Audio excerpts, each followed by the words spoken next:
अस्सलाम वालेकुम। अच्छा, सबसे पहले फर्स्ट प्रॉब्लम देखते हैं। फर्स्ट प्रॉब्लम के अंदर वो क्या कहता है, compressor manufacturer company manufactures one model of compressor used for air conditioning application. The compressor was tested in a refrigeration calorimeter keeping the evaporator temperature 8 degree and condenser temperature 35। जो graph use जो refrigerant use करें that is the R22 and it was found that the compressor produces a refrigeration effect of 5 ton refrigeration। यहाँ पे हमारे पास refrigeration effect कितने, that is the 5 ton.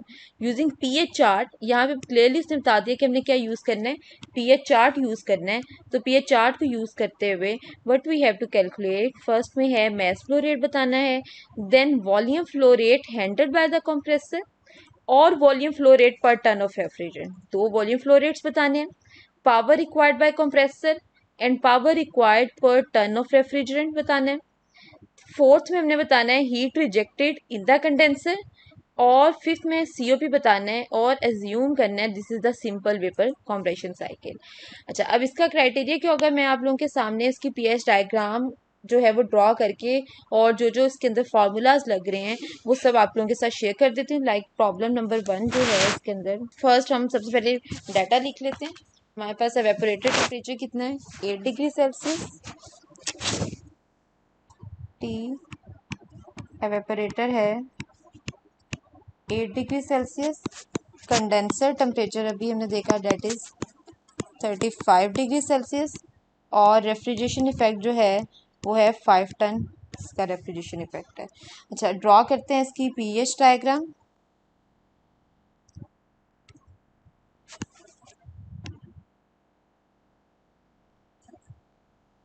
Simple vapour compression cycle उसने क्या assume करना है, so this will be the pH diagram 1 2 3 4, let's say this the point 2 dash. अच्छा, अब इंथैल्पीज कैलकुलेट कर लेते हैं। सबसे पहले इंथैल्पी एट वन पॉइंट किसके इक्वल आ जाएगा, H1 is equal to 8G। मैंने चार्ट से जब वैल्यू देखी तो मेरे पास ये आती है वैल्यू 255 किलो जॉल पर केजी। H1 आ गई। H2 जो है चार्ट से हमने फाइंड आउट की, H1 के कोरस्पॉन्डिंगली मैंने आप लोगों को चार्ट बताया हुआ है किस तरह रीड करते हैं, 275 किलो जॉल पर केजी आ जाती है मेरे पास। और H3 जो है वो बेसिकली इक्वल है HF के and that is equal to 84 and इसकी जो वैल्यू आती है chart say that is 90 kilo जॉल। अच्छा, अब हमने सबसे पहले क्या निकालना है, मैस फ्लो रेट निकालना है। तो हमें पता है मैस फ्लो रेट किसके इक्वल होता है, mass flow rate is equal to the refrigeration effect heat removed QL divided by refrigeration effect. अब यहाँ पे कितनी कैपेसिटी है उसकी, डेट इज द 5 टन। तो इसको चेंज कर लेंगे ऐसा यूनिट में, तो मल्टीप्लाई कर देंगे किलोवाट में चेंज करने के लिए 3.5167 से, डिवाइडेड बाय QL। अब QL हमारे पास क्या है, दिस इज द QL। तो हमारे पास आ जाएगा H1 माइनस H4। तो यहाँ से हमारे पास क्या आ जाएगा, मैस फ्लो रेट आ जाएगा। अच्छा, जब मैस फ्लो रेट आ जाएगा, नेक्स्ट में हमने क्या फाइंड आउट करना है, volume flow rate. We know that volume flow rate किसके इक्वल आएगा, it will be equal to mass flow rate into the specific volume, क्योंकि स्पेसिफिक वॉल्यूम किसके इक्वल होता है, वॉल्यूम पर यूनिट मैस। और mass flow rate किसके equal है, mass per unit time. तो मैस मैस से कैंसिल होके remaining what we will get volume flow rate V dot. अच्छा, अब यहाँ पे देखें एम डॉट हमने कैलकुलेट किए, उसकी वैल्यू यहाँ से यहाँ पे पुट कर देंगे। अब स्पेसिफिक वॉल्यूम एट पॉइंट 1 जो है हमने ग्राफ से फाइंड आउट कर लेंगे। तो वहाँ से हमारे पास जो मेरे पास आता है स्पेसिफिक वॉल्यूम ग्राफ से 0.4 मीटर क्यूब पर केजी। तो इस तरह ये मेरे पास यहाँ से क्या आ जाएगा, वॉल्यूम फ्लो रेट आ जाएगा। नेक्स्ट हमने क्या कैलकुलेट करना है, volume flow rate per ton. तो आपके पास ये जो वॉल्यूम फ्लो रेट आया है इसको हमने डिवाइड कर देना है 5 के साथ, तो that will be the value of the volume flow rate per ton आ जाएगी। अच्छा, अब सी पार्ट के अंदर क्या फाइंड आउट करना है, this is the B part, this is the A part. Next हमारे पास सी पार्ट के अंदर देखिए हमने क्या फाइंड आउट करना है, power required by the compressor and power required per ton of the refrigerant. अच्छा, अब पावर देखते हैं किसकी इक्वल आएगी, हमारे पास पावर बेसिकली अब दैट इज द वर्क। तो W is equal to M dot, कहाँ से कहाँ तक किया, 2 से लेके 1 तक, तो H2 माइनस H1 हमने कैलकुलेट किया हुआ है और एम डॉट की वैल्यू भी हमने कैलकुलेट की है। अच्छा, अब power consumption per ton calculate करना है, पावर पर टन। तो हमारे पास ये जो W आएगा इसको हम डिवाइड कर देंगे 5 से, this will be the power पर टन आ जाएगी। चल डी पार्ट के अंदर क्या फाइंड आउट करना है, हीट रिजेक्टेड, कितनी हीट रिजेक्ट हुई है कंडेंसर के अंदर, वो हम बता देंगे, that will be from 2 to 3, so m dot H2 minus H3 सब कुछ कैलकुलेट किया हुआ है। लास्ट में COP फाइंड आउट करनी है, it will B H1 minus H4 divided by H2 minus H1, और जो COP की वैल्यू आती है शुड बी इक्वल टू 8.2। तो इस तरह ये न्यूमेरिकल नंबर 1 जो हमारे पास यहाँ पे कंप्लीट हो जाता है। अच्छा, so moving towards the next problem, problem number 2। Problem number 2 के अंदर वो क्या कहते हैं, an ammonia refrigeration system is a simple saturation vapour compression cycle to produce ice. सबसे पहले यहाँ पे उसने क्लियरली बता दिया कि हमारे पास वेपर कंप्रेशन साइकिल जो है वो सिंपल है। अच्छा, अब वो कहते हैं कि the average temperature of condenser and evaporator, condenser का टेम्परेचर कितना है 35 और एवेपोरेटर है -10 के ऊपर। अब इसके अंदर आप जो ग्राफ यूज करोगे that will be the ammonia graph. The plant produces 12 tons of ice every day, उसकी कैपेसिटी कितनी है 12 टन्स है। यूजिंग अवेलेबल वाटर, जिस वाटर से वो आइस प्रोड्यूस करता है वो कितने टेम्परेचर के ऊपर है 30 डिग्री सेल्सियस के ऊपर। जो आइस फॉर्म होती है वो कितने टेम्परेचर के ऊपर फॉर्म होती है -5 के ऊपर फॉर्म होती है, आइस जो उस टाइम अवेलेबल है। डिटरमाइन द फॉलोइंग, सबसे पहले वो कहते हैं कूलिंग कैपेसिटी फाइंड आउट करनी है, रेफ्रिजरेशन इफेक्ट इन किलोवाट के अंदर, mass flow rate, temperature of ammonia vapour at outlet of compressor. कहता है कि वॉल्यूमेट्रिक एफिशिएंसी 70% है, स्पीड 1500 आरपीएम है, और एल ओवर डी की रेशियो ये गिवन है, तो बोर और स्ट्रोक बताना है। Theoretical power requirement of compressor and theoretical COP find out करनी है। अच्छा, अब हम सबसे पहले डाटा इसका देखते हैं हमारे पास जो जो गिवन है। अच्छा, अब देखें, अगर मैं यहाँ पे मेरे पास -10 गिवन है एवेपोरेटर टेम्परेचर, और कंडेंसर का टेम्परेचर हमारे पास गिवन है 35 डिग्री सेल्सियस। अच्छा, अब सबसे पहले हमने फाइंड आउट करना है कूलिंग कैपेसिटी। सो कूलिंग कैपेसिटी, या फिर हम कह सकते हैं इसको हम basically rate of heat removal जो है वो हमने फाइंड आउट करना है। अच्छा, अब वाटर से सिंपल अगर हम वाटर लेते हैं उसने किस में कन्वर्ट होना है, आइस में कन्वर्ट होना है। जब वाटर जो है आइस में कन्वर्ट होगा तो फर्स्ट जो है वो कूल डाउन होगा। अब देखिए उसने यहाँ पे बताया हुआ उसने कितने टेम्परेचर के ऊपर कूल डाउन कर रहा है, वो कह रहा है कि every day water available at 30 degree Celsius. हमारे पास जो वाटर अवेलेबल है वो कितने डिग्री सेल्सियस के ऊपर है 30 डिग्री सेल्सियस के ऊपर है। हमारे पास दो तरह का हीट रिमूवल और एडिशन होता है, वन होता है सेंसिबल और सेकंड क्या होता है लेटेंट हीट एडिशन और रिमूवल होता है। अब इसके अंदर जो हीट रिमूवल इंक्लूड होगा वो दोनों है, सेंसिबल भी हीट रिमूव हो रही है और लेटेंट भी हीट रिमूव हो रही है। वाटर जब 0 डिग्री सेल्सियस से 30 डिग्री सेल्सियस से जब हम वाटर को 0 डिग्री सेल्सियस के ऊपर लेके आए, 30 से 0 डिग्री सेल्सियस के ऊपर लेकर आए हैं, तो this is the sensible heat removal, sensible heat removal. इसी तरह जब वाटर को 0 से -5 डिग्री सेल्सियस के ऊपर लेके गए, this is also the sensibly heat removal, यहाँ पे ये भी सेंसिबली हीट रिमूव हुई है। अच्छा, अब 0 डिग्री सेल्सियस के ऊपर वाटर के क्या बनना शुरू हो जाएंगे, फ्यूम्स बनना शुरू हो जाएंगे, उसकी कुछ ना कुछ latent heat of, it had some latent heat of fusion जो है वो रिलीज करेगी, लेटेंट हीट ऑफ फ्यूजन, तो वाटर की यहाँ पे एग्जिस्ट करेगी। इन तीनों का सम जो है that will determines the total removal rate, इतनी हीट टोटल सिस्टम से रिमूव होगी तो वाटर किस में कन्वर्ट होगा, आइस में, कितने टेम्परेचर के ऊपर -5 डिग्री सेल्सियस के ऊपर। अच्छा, अब हमें सबसे पहले पता है हमारे पास सिंपल फार्मूला जो होता है that is CP delta T. अब डेल्टा टी हमारे पास गिवन है, हमें फाइंड आउट क्या करना होगा, सबसे पहले CP देखना होगा। अब वाटर के लिए आप सिंपली इंटरनेट पे सर्च करें, CP फॉर वाटर जो होती है that is equal to 4.186 किलोजॉल per KG होती है, और CP ऑफ वेपर्स जो होती है it will be equal to 1.95 kilojoule per KG होती है हमारे पास। अच्छा, हम वैल्यू पुट कर देते हैं यहाँ पे, तो हमारे पास टोटल हीट रिमूवल QL हमने कैलकुलेट करना है, वो किसके इक्वल आ जाएगा, it will be equal to, हमारे पास टोटल कैपेसिटी है उसकी कितनी गिवन है 12 टन हमारे पास गिवन है। तो 12 टन का एसी है हमारे पास। वो कितना वहाँ पे हीट रिमूवल कितना हो रहा है, सबसे पहले 30 से 0 डिग्री में सेंसिबली वाटर में, तो हमारे पास CP कितना आ जाएगा 4.18। टेम्परेचर कितना 30 से हम किसके ऊपर लेके गए 0 डिग्री सेल्सियस के ऊपर। Then latent heat of fusion उसके अंदर रिमूव हुई वाटर की। लेटेंट हीट ऑफ फ्यूजन जो है वो कितनी होती है, ये भी आप सिंपली इंटरनेट से या ग्राफ से सॉरी प्रॉपर्टी चार्ट से हमारे पास वैल्यू आ जाती है 335 किलो जॉल पर kg। तो लेटेंट हीट ऑफ फ्यूजन कितनी आ जाएगी, इट बी 335। अगेन फिर जब 0 डिग्री से वो कितना पे जाएगा -5 के ऊपर, तो CP कितनी आ जाएगी वेपर्स की 1.95। 0 -5, so this is the amount of total heat. इसको किलो वॉट में कन्वर्ट करने के लिए हम 1000 से मल्टीप्लाई करवा देंगे, तो जब आंसर आएगा it will be in kilo जॉल। ये हमारे पास किस में आ जाएगा, किलो जॉल में आ जाएगा। अब हमने इसको किस में कन्वर्ट करना है, उसका रिक्वायरमेंट क्या है, उसने क्या कि हमने कैपेसिटी बतानी है किलो वॉट के अंदर। तो किलो वॉट में कन्वर्ट, जो हमारे पास यहाँ से QL की वैल्यू आई है, इसको किलो वॉट में कन्वर्ट करने के लिए QL, ये जो हमारे पास वैल्यू आई है किलो जॉल में, किलो जॉल लेट्स से ये जो भी वैल्यू आई है इसको हम डिवाइड कर देंगे 24 इंटू 3600 के साथ हमने डिवाइड कर दिया, तो ये वैल्यू मेरे पास किस में आ जाएगी, it will be in kilo watt जॉल पर सेकेंड। तो जॉल पर आवर, तो हमारे पास ये कितने आ जाएगी, in will be in the kilo watt.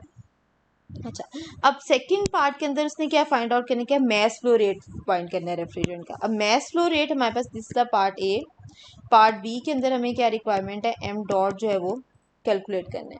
अब हमें पता है मैस फ्लो रेट किसके इक्वल होता है, अभी हमने कैलकुलेट किया है, m dot is equal to QL over QL, refrigeration effect, rate of heat removal divided by refrigeration effect.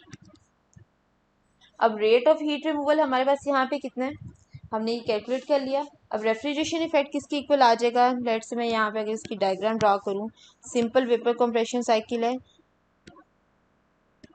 1 2 3 4, तो रेफ्रिजरेशन इफेक्ट हमारे पास आ जाएगा, it will be equal to H1 minus H4, और ये QL की वैल्यू हमने यहाँ पे कैलकुलेट की है, तो यहाँ से क्या आ जाएगा हमारे पास, मैस फ्लो रेट आ जाएगा। अच्छा, मैस फ्लो रेट के बाद नेक्स्ट में हमने क्या कैलकुलेट करना है, that is the COP। Next वो क्या कहते हैं, temperature of the ammonia vapour at the outlet of the compressor. Outlet of the compressor 0.2 का टेम्परेचर बताना है, क्योंकि यहाँ पे आइसेंट्रोपिक कंप्रेशन हो रही है, तो हम सिंपली आइसेंट्रोपिक कंप्रेशन को यूज करते हुए यहाँ पे 0.2 का टेम्परेचर जो है वो इजीली फाइंड आउट कर सकते हैं। अच्छा, उसके बाद जब हमारे पास 0.2 का टेम्परेचर आ जाएगा, दैट विल बी द इसको आप चार्ट के थ्रू जो है वहाँ पे प्लॉट करें। आइसेंट्रोपिक कंप्रेशन यहाँ से 0.1 से एक पैरेलल लाइन जो है वो 2 तक लेके जाएं, और 2 के कोरिस्पॉन्डिंगली जो टेम्परेचर ग्राफ, टेम्परेचर की लाइंस होंगी वहाँ पे टेम्परेचर की वैल्यू को रीड कर लें, वो हमारे पास क्या आ जाएगी, आइसेंट्रोपिक कंप्रेशन से आ जाएगी 0.2 का temperature, S1 is equal to S2। अच्छा, अब नेक्स्ट में हमने क्या फाइंड आउट करना है, पॉइंट पार्ट सी में, the compressor cylinder diameter in stroke, it's the volumetric efficiency 70% and speed 1500 and L over D is 1.115। अच्छा, अब यहाँ पे D पार्ट में आ जाओ। अब हमें पता है वॉल्यूमेट्रिक एफिशिएंसी किसकी इक्वल होती है, it is equal to the actual volume divided by the theoretical volume, और द डिस्प्लेसमेंट वॉल्यूम, या फिर हम इसको स्वेप्ट वॉल्यूम भी कहते हैं। और हमें पता है ये थ्योरेटिकल वॉल्यूम, स्वेप्ट, डिस्प्लेसमेंट, कुछ भी आप वर्ड इसके लिए यूज़ कर सकते हैं, किसके इक्वल होता है, it is equal to π/4 d² L multiply by number of revolutions multiply by number of, sorry यहाँ पे नंबर स्ट्रोक गिवन नहीं है तो हम यहाँ पे यूज़ नहीं करेंगे, multiply by number of revolutions. तो यहाँ से थ्योरेटिकल वॉल्यूम आ जाएगा, वॉल्यूमेट्रिक एफिशिएंसी हमें गिवन है 70%। अब हमारे पास एक्चुअल वॉल्यूम किसके इक्वल होगा, actual volume is equal to m dot into specific volume at point one का स्पेसिफिक वॉल्यूम भी हमारे पास चार्ट से आ जाएगा। एम डॉट हमने कैलकुलेट कर लिया है, तो यहाँ से दोनों वैल्यूज़ यहाँ पुट करके ओनली डी ओवर एल की रेशियो हमारे पास गिवन है, तो हमारे पास यहाँ से डी ओवर एल की रेशियो की जगह पे हम यहाँ से पुट कर देंगे डी कितनी है हमारे पास, डेट इज़ 1.115। तो यहाँ से देखें डी किसकी इक्वल आ जाएगा, इट इज़ 1.115 टाइम्स एल। तो इक्वेशन जो है वो एक डी की टर्म में आ गई, तो एल जो है हम इजीली फाइंड आउट कर सकते हैं। ई पार्ट में हमने क्या फाइंड आउट करना है, theoretical power requirement of compressor. Power requirement of compressor कहाँ से कहाँ तक है, 2 से 1 तक। तो M dot H2 minus H1 ये इनपुट ऑफ कंप्रेसर आ जाएगा, और COP के लिए हमारे पास simple refrigeration effective compressor work input, तो वहाँ से हमारे पास COP आ जाएगी। So this is all about the question number 2. So moving towards the question number 3. Question number 3 के ऊपर आ जाए, कहते हैं a F12 refrigeration system operates between the temperature of -6 degree Celsius and 36 degree Celsius. The vapor is 95% dry at the beginning of the isentropic compression, and liquid leaving the condenser is at 30 degree Celsius. Assuming the actual COP as the theoretical 50% of the theoretical COP. Calculate the ammonia amount of ice produced per kilowatt hour at 0 degree Celsius from water at 30 degree Celsius. Latent heat of ice is 335. Specific heat of refrigeration liquid state 1.24. अभी similarly जो मैंने आप लोगों को question करवाया similarly वही है हमारे पास, सिर्फ यहाँ पे जो वेपर है 95% ड्राई है at the beginning of isentropic compression. तो H1 जो है वो Hg की इक्वल नहीं आएगी, यहाँ पे हम H1 कैलकुलेट करेंगे, it will B HF plus x into Hg minus HF। हम यहाँ से H1 जो है कितने टेम्परेचर के ऊपर आपके पास माइनस सब कुछ आपने कितने -6 डिग्री सेल्सियस के ऊपर, Hg भी -6 के ऊपर और HF भी -6 के ऊपर कैलकुलेट करना है। तो H1 हमारे पास सिंपली यहाँ से ही आ जाएगी। रिमेनिंग कंडेंसर टेम्परेचर 36 की वन है, जैसे हमने वहाँ पे लेटेंट हीट ऐड की है, हीट रिमूवल रेट कैलकुलेट की है, सेम हमने यहाँ पे हीट रिमूवल रेट जो है वो कैलकुलेट करके वैल्यूज़ जो है वो फाइंड आउट कर लेनी है। बाकी हमारे पास रिमेनिंग वैल्यूज़ यहाँ पे ये देखें आपको -6 के ऊपर HF भी गिवन है, Hg भी गिवन है, SF भी गिवन है और Sg भी गिवन है। इन सिंपली वैल्यूज़ को फॉर्मूला में पुट करने हैं। अच्छा, moving towards the problem number 5, इसके अंदर कहता है refrigeration system operates R12 refrigerant, the evaporator and the condenser temperatures -5 and 35. The actual suction to the compressor is at 15 degrees Celsius. If the superheating is refrigerant vary from 5 degree to 15 degree Celsius, कहता है does not add any refrigeration effect. तो हमने क्या find out करना है, percentage increase in volume flow rate, COP को compare करना है, पावर रिक्वायर्ड पर टन, ये सब चीज़ें जो है वो कैलकुलेट करनी है।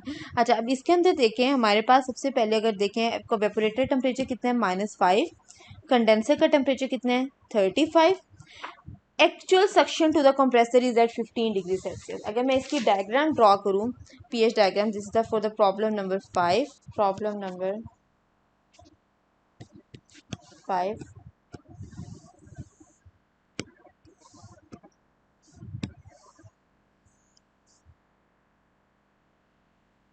pH diagram will look like something this. This is the point 1, this is the point 1A, 2B, 2, this the point 3 and 4। अच्छा, अब 1A हमारे पास ये कितना है, वेपोरेटर का प्रेशर कितना है, माइनस टेम्परेचर -5 और कंडेंसर का है 35।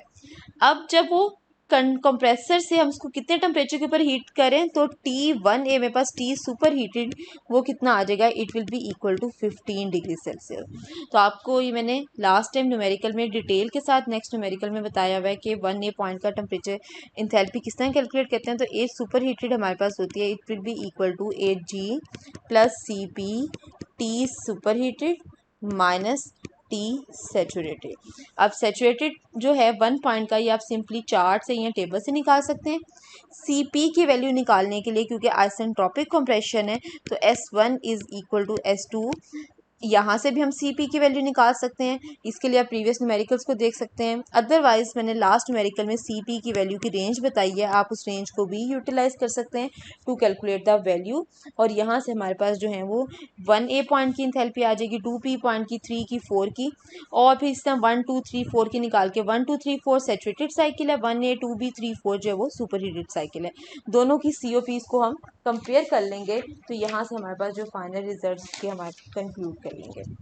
अच्छा, उसके बाद नेक्स्ट प्रॉब्लम की तरफ आ जाएं। प्रॉब्लम नंबर 6 जो है वो मैंने क्लास में आप लोगों को करवा दिया था। प्रॉब्लम नंबर 7 बिल्कुल सिंपल है। So this is all about the problem. अच्छा सॉरी, ये एक प्रॉब्लम रह गया। प्रॉब्लम नंबर 4 कहता है कि 28 turns of ice eight 0 degree Celsius is produce per day in an ammonia refrigeration plant. The temperature range in compressor is from 25 to -15. The refrigerant is dry and saturated at the end of the compression. Actual COP 60% है of the theoretical COP। तो हमने power required to drive the compressor जो है वो बतानी है।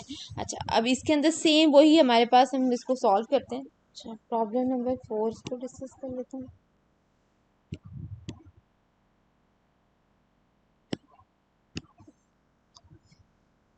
हमें सबसे पहले क्या गिवन है, 0 डिग्री सेल्सियस पे हम sorry 28 tons of ice at 0 degree Celsius ice is produced per day in ammonia refrigeration plant। Compressor किस रेंज में, 25 से -15 डिग्री सेल्सियस के ऊपर। अच्छा, हमारे पास 25 का एक टेम्परेचर गिवन है और एक टेम्परेचर हमारे पास -15 डिग्री सेल्सियस का टेम्परेचर गिवन है। अच्छा, इट मीन्स हम लेट्स से मैं अगर यहाँ पे इसकी ड्रॉ करूँ pH चार्ट,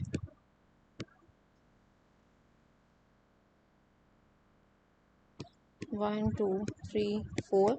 अच्छा, अब हमारे पास T1 जो है वो कितना आ जाएगा, मैं कहती हूँ वो है -15, और T2 जो है, यहाँ बेसिकली मैं इसको इस पूरी लाइन की जो टेम्परेचर है वो हमारे पास 25। It means evaporator temperature -15 given है और condenser temperature side temperature 25 given है। अच्छा, अब एक्चुअल COP वो क्या कहते हैं, COP क्या है, 60% है थ्योरेटिकल COP का, 60% ऑफ थ्योरेटिकल COP। और उसके अलावा हमें क्या गिवन है, HL गिवन है, latent heat of fusion that is 335 kilo जॉल पर kg। सो अब हमने क्या फाइंड आउट, और सेकेंडली हमारे पास क्या है, आइसन S1 किसके इक्वल आएगा, it will be equal to S2, क्योंकि हमारे पास आइसेंट्रोपिक कंप्रेशन है। अच्छा, अब S1 अगर S2 के इक्वल है तो मैं यहाँ से can I write SF1 plus X1 SG1 minus SF1 is equal to SG2, और सिंपली हम S2 भी लिख सकते हैं। अच्छा, अब यहाँ से ये सारी वैल्यूज़ देखें, आपके पास ये टेबल गिवन है, इस टेबल के अंदर SF की भी वैल्यू गिवन है, SG की भी वैल्यू गिवन है -2.1338, और यहाँ पे SG की जो वैल्यू है डेट इज़ 5.085। तो यहाँ वैल्यू सारी पुट कर देंगे तो SF की वैल्यू क्या आ जाएगी, -2.1338। X1 हमारे पास गिवन नहीं है, SG1 हमारे पास कितना है, डेट इज़ 5.085। SF हमारे पास गिवन है, माइनस माइनस प्लस हो जाएगा 2.1338, और by using the S1 equal to S2 है, तो वो हमारे पास 4 से कितनी आ जाती है, जो हमने यहाँ पे गिवन है SG, यहाँ पे देखें S1 SG की जो वैल्यू होगी that will be the value of S2, तो 4.4852। अब यहाँ से X1 मेरे पास जो आता है वो आता है 0.9203। इट मीन्स ये 0.1 कहाँ पे लाई कर रहा है, यहाँ पे लाई नहीं कर रहा है, it should lie somewhere there. सबसे पहले तो हमने ये डिसाइड कर लिया, X1 आ गया। अब हमने क्या फाइंड आउट करना है, H1 फाइंड आउट करना है। तो HF1 plus X1 HG1 minus HF1। Last question में उसने आपको ड्राइनेस फ्रैक्शन बता दी थी, इस क्वेश्चन में हमें पहले ड्राइनेस फ्रैक्शन कैलकुलेट करनी पड़ी है। अब ये सब कुछ हमने किस टेम्परेचर के ऊपर निकालना है, -15 डिग्री सेल्सियस पे सारी वैल्यूज़ लेनी है। तो H1 की जो वैल्यू आ जाती है हमारे पास, यहाँ से देखें H -54 at 1304, -54 plus 0.9203 into 1304.99 minus plus हो जाएगा 54। तो यहाँ से H1 जो आता है it should be 1196.6 kilo जॉल into पर केजी। ये H1 की वैल्यू आ जाएगी। अच्छा, जब H1 आ जाएगा, अब H2 हमने कैलकुलेट करना है। H2 किस रीजन में है, डेट इज इन द, अब उसने क्या है कि यहाँ पे देखें क्वेश्चन के अंदर गिवन है कि the refrigerant is dry and saturated at the end of the compressor. It means अब पॉइंट 2 हमारा कहाँ लाई करना चाहिए, it should lie there. Point 1 यहाँ है। अब मैं इसकी यहाँ पे अगर डायग्राम ड्रॉ करूँ, इसकी मॉडिफिकेशन करूँ डायग्राम की, तो हमारे पास क्या आ जाएगा,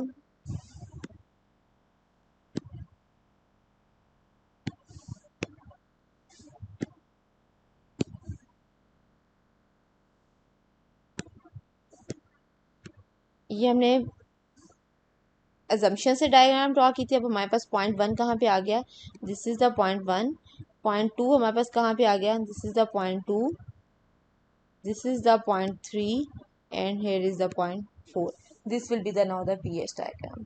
ठीक है, तो अब H2 मेरे पास किसके इक्वल आ जाएगा, यहाँ से इज इक्वल टू 8G, कितने प्रेशर टेम्परेचर के ऊपर, higher temperature side 25 degree Celsius के ऊपर, ये H2 आ जाएगा। जब H2 आ जाएगा हमारे पास, तो H3 किसके इक्वल आएगा, H3 हमारे पास इक्वल होगा HF के एट 25 डिग्री सेल्सियस। ये भी हमारे पास गिवन है क्वेश्चन में। और H3 हमें पता है किसके इक्वल होगा, it will be equal to H4। आज सिंथेटिक प्रोसेस है। अच्छा, अब हमने क्या निकालना है क्वेश्चन के अंदर, वो क्या कहते हैं, आपके पास गिवन क्या है, फाइंड आउट करना है हमने power required to drive the compressor.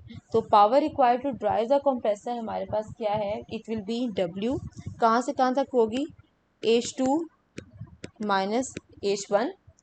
ये हमारे पास क्या आ जाएगा, this is the work of compression, H2 H1 given है। रेफ्रिजरेशन इफेक्ट हमारे पास किसके इक्वल आ जाएगा, it will B H1 minus H4। अब थ्योरेटिकल COP जो है और आइडियल COP जिसे हम कहेंगे थ्योरेटिकल या फिर हम आइडियल COP हमारी कितनी आ जाएगी, it will be equal to QL over W।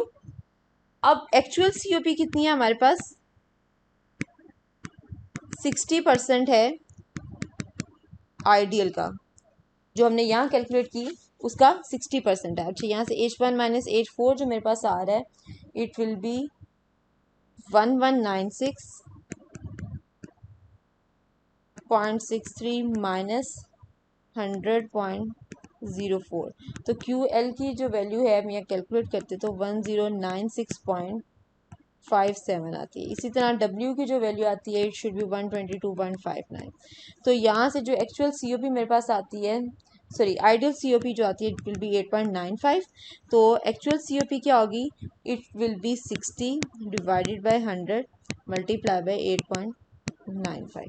तो ये मेरे पास क्या आ जाएगी, एक्चुअल COP आ जाएगी। तो वो कितनी आ जाएगी, 5.35। अच्छा, अब एक्चुअल COP आ गई हमारे पास। अब एक्चुअल COP किसकी इक्वल होगी, it will be, we can also write actual COP, क्योंकि हमने actual compressor work find out करना है, it will be equal to capacity divided by power required. तो हमें अब यहाँ पे क्या फाइंड आउट करनी पड़ेगी, रेफ्रिजरेशन कैपेसिटी फाइंड आउट करनी पड़ेगी। एक्चुअल रेफ्रिजरेशन कैपेसिटी जो है हमें फाइंड आउट करना है। अब यहाँ पे क्वेश्चन के अंदर देखिए उसने क्या है कि आइस जो है per day ammonia refrigeration plant के अंदर प्रोड्यूस हो रही है। कहते हैं टेम्परेचर रेंज वो है हमारे पास, ने बता दिया। अब लेटेंट हीट ऑफ आइस कितनी है, 335। तो कैपेसिटी यहाँ पे जितना रेट ऑफ हीट रिमूवल वो किसके इक्वल आ जाएगा, जिससे हमने लास्ट क्वेश्चन में किया है, m.Cp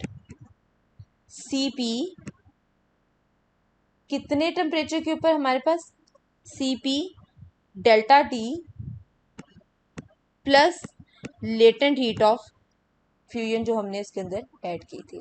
अच्छा, अब m.Cp, अब हम इसको साथ ही किलोवाट में भी चेंज कर लेंगे, तो हमें इसको किसके साथ डिवाइड करना पड़ेगा, 2400 इंटू 3600, ये आ जाएगा।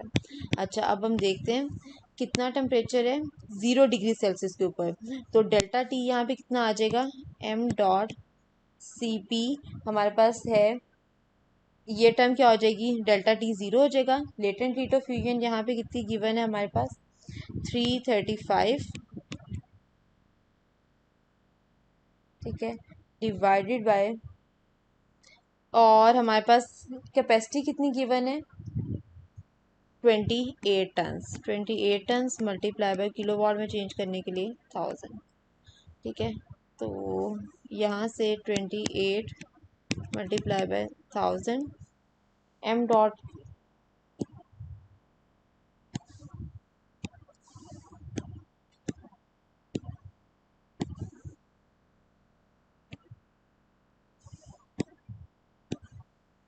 अच्छा, अब हमने सबसे पहले क्या कैलकुलेट करनी है, रेफ्रिजरेशन कैपेसिटी। अब रेफ्रिजरेशन कैपेसिटी किसकी इक्वल आ जाएगी, वही हमारे पास टोटल 28 टन्स हैं, किलोवाट में चेंज करने के लिए 1000 से मल्टीप्लाई किया, C P delta T into latent heat of fusion जो हमें गिवन है।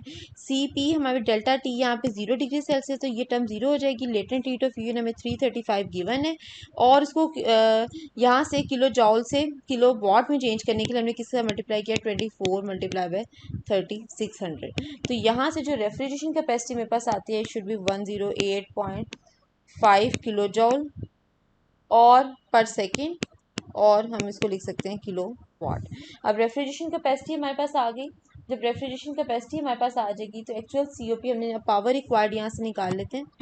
पावर रिक्वायर्ड वो किसकी इक्वल आ जाएगी, हमारे पास कैपेसिटी अवर एक्चुअल सीओपी, कैपेसिटी अवर